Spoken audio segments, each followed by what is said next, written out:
दस मिटियत कीअं सुम्हां तुझे सीने सुम्हण वारी दस मिटियत कीअं सुम्हां तुझे सीने सुम्हण वारी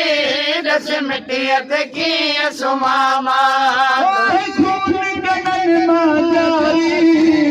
खून कनन मां जारी तुझे सीने सुम्हण वारी दस मिटियत कीअं सुम्हां तुझे सीने सुम्हण वारी दस मिटियत कीअं सुम्हां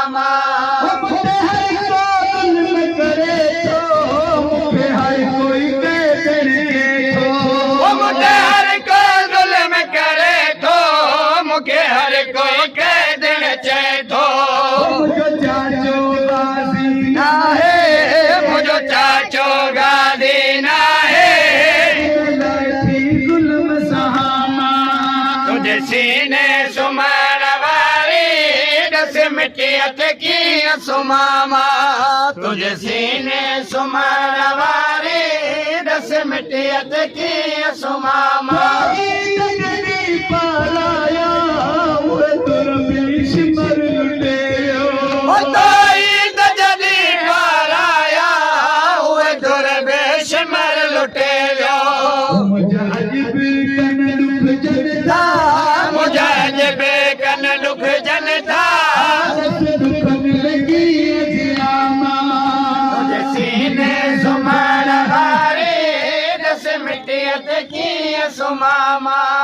तुझे सीने सुम्हण वारी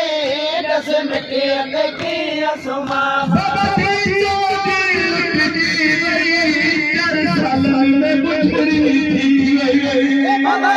तुंहिंजी लुटजी वई 4 सालनि में बुढड़ी थी वई मूंखे एॾा पथर लॻा आहिनि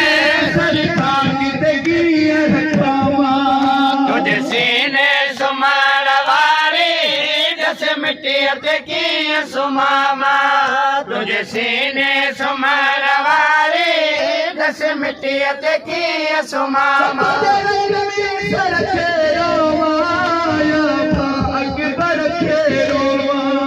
तुझे लक्ष्मी सर खे रोवा या भाई अकबर खे रोवा शहर में अमन जो नाहे तुझे सीने सुम्हण वारी दस मिटियत कीअं सुम्हां तुझे सीने सुम्हण वारी दस मिटियत कीअं सुम्हां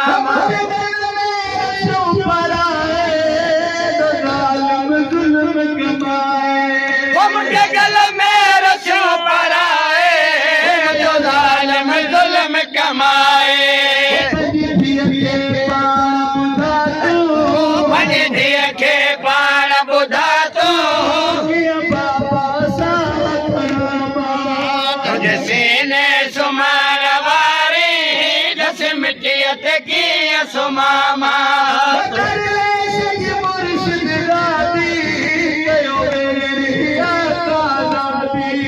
दरवेश जी मुर्शिद ज़ादी कयो भेण ही आकाज़ादी धुर पाक दुआ हाणे बाबा तुझे सीने सुम्हण वारी दस मिटियत कीअं सुम्हां